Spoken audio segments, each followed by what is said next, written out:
Who would have thought that, eh? Council estate in Peckham to the Hall of Fame, huh? Peckham to the Hall of Fame. Stuff for dreams, boy. Dreams do come true. We had a good night last night. You know, it was nice. It was nice to go in there, and it was unfortunate Sir Alex Ferguson couldn't be there, but Arsene Wenger was there, man, and Petr Cech, great goalkeeper. Tony Adams couldn't be there last night. But all very deserving of their rewards, man. So to get to this point, you've obviously got to have people in your career that have played prominent roles in helping you get towards there, because there's no way that any of us can get into the Hall of Fame on our own. So I think the first real person who was really integral to me getting to understand football and be a bit more professional and just look at the other details of like fitness and whatnot and mentality was a guy called Dave Goodwin. It's weird because I hadn't seen him for a long time. I actually saw him the other day. I went around his ass, him and his wife Kate. But he was great for me. He used to take me and my best mate Gavin running to Ladywell Park and just run the hell out of us. And it was just mentally hurting us, mentally testing us. It was the first time I'd ever been pushed to the real limits physically, but also mentally. So he kind of was a part of definitely conditioning me mentally and priming me up ready for what was to come later in my career. And he gave me a few pep talks from probably 12 to 15 years old when I needed it if I weren't getting in the team. Because under 15s, under 14s, I weren't playing. I was sub at West Ham. And he gave me a few strong pep talks like, you're going to let this happen. You're going to let these boys take your place. And understanding that you have to fight.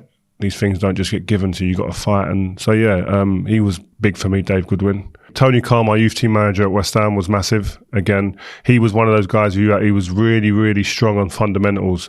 So things like having a picture in your head when the ball comes to you. So you've looked around, scanned. We call it scanning now. But he used to say, have a picture.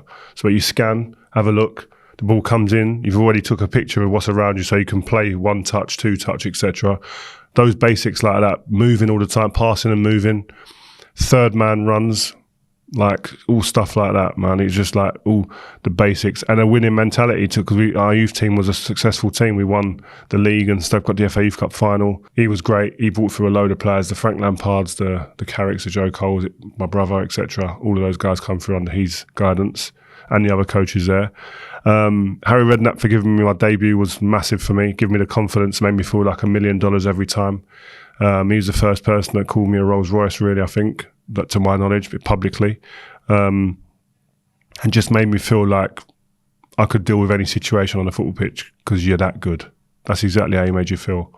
Glenn Hoddle was unreal for me in terms of like football IQ and football knowledge and seeing the game from a different perspective, come out with the ball, embracing that, wanting to me to create overloads in the midfield area, and then the team reacting to that, or individuals in the team adjusting their position to allow me to come out and stuff.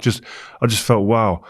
And I've always thought if he was England manager for a bit longer, my career might have gone a different way in terms of the way I played, and just that libero kind of role, that sweeper role would have been just like crazy for me with his guidance. But he was great still nonetheless. And then I signed for Leeds, O'Leary was great. He made me captain. First time at Premier League level I was captain. He brought me to Leeds and give me that, again, another grounding where I could actually build myself up, and to the point where Man United come in for me. And then obviously Sir Alex Ferguson was just the icing on the cake, and everything I needed in a manager, from discipline, work ethic, desire, dedication, understanding what it means to win every day, to be as good as you can. Yes, enjoy yourself, have a good time, but when it's time to work, you work. So all those guys, and there's more people as well. All my teammates were massive for me. I think you can't do this without teammates. All of them, whether how small or how little time or bigger time or bigger influence they've had, they all done something because they help you along the way. Biggest achievement in my career, I think making it, I always change, this always changes. I don't think there's one thing that stands out. Just making it as a professional footballer. That was my dream as a kid. We had a saying on my estate, we used to talk about sitting on the stairwells on the estate, you're sitting there messing about with your friends, chatting rubbish and stuff. But one of the other things that would come up would be like, listen, if I can play 1 minute of professional football, I would die a happy man. That's the way we always used to talk. And I was lucky enough to do my own training with Nike, and I put that quote on the inner sole, because that was something that definitely meant a lot to us when we was growing up. And I was lucky enough to kind of fulfill that dream. Proudest moment? Again, I think making my debut for West Ham was a proud moment, because don't forget, I'm living like on a council estate with my mates and stuff and my family, and then you play in a game like that in the Premier League, and it's all that everyone wants to talk about. It's like the place is waiting for you to get back there, and you go back and it's like you're explaining it, you're talking them through every single second, every minute, every move about what it's like, and you can see your friends going, I can't believe this is mad. Like, one of our boys has just made it in the Premier League, man. Like, and being that guy, it was just like, I would have been them if one of those made it. If one of my mates made it, I'd be on that journey with them, like enjoying it. And they were so pleased for me, and that was the pleasing thing. There was none of that jealousy or that. Everyone was just like, whoa, one of us make it, we all make it. And that's the feeling I had. So that was one of the proudest. But also being able to kind of win Premier Leagues and win the Champions League and have like some of my closest friends and family on that journey with me as well was amazing. Like, you imagine going to Moscow and winning the Champions League, and you know you've got a couple of your best mates in the stand as well as your family. You can't put a price on what that would mean, man, to someone. I think football teaches you a lot of things, but one of the main things it teaches you, that to be successful, you need to be disciplined. You need to be dedicated. You need to have a work ethic, but you have to have discipline, and you have to make sacrifices. All those things are needed to be a player. You can have all the talent in the world, but if you don't have some of those elements alongside that talent, it will fade away quickly. And it definitely taught me that nothing worth having and no amount of success comes overnight. It takes long, hard, grueling hours to get to those moments that you can really enjoy and go, you know what, that was worth it. I've gone and been successful. I've achieved this, and I've had to work for it. There's a satisfying feeling that goes alongside something like that. I think in the Hall of Fame, there's obvious players that are going to go in there.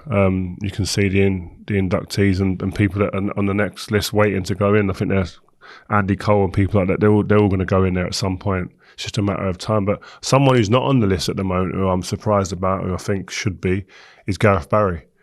He's got the most caps, the most appearances in the Premier League. That stands for a lot. That means a lot. So I'm quite surprised he's not in there. He's won the Premier League as well.